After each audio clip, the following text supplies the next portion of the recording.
அன்பர்களே, ஒருவர் குறைந்த உழைப்பிலே அதிக வருவாய் ஈட்டுகின்ற வகையிலே தன்னுடைய மூளையை பயன்படுத்தி தொழில் புரிகின்றார்.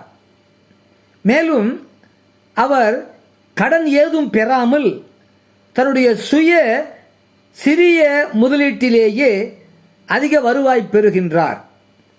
யார் இவர்? மிதுன லக்னத்தில் பிறந்தவர்.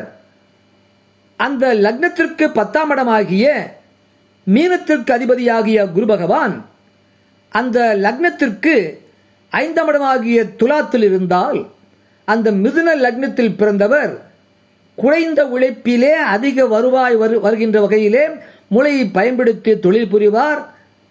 கடன் ஏதும் பெறாமல் சுய முதலீட்டிலேயே தொழில் புரிவார். அவர் குலத்தொழில் மற்றும் பாரம்பரிய தொழிலை செய்வார்.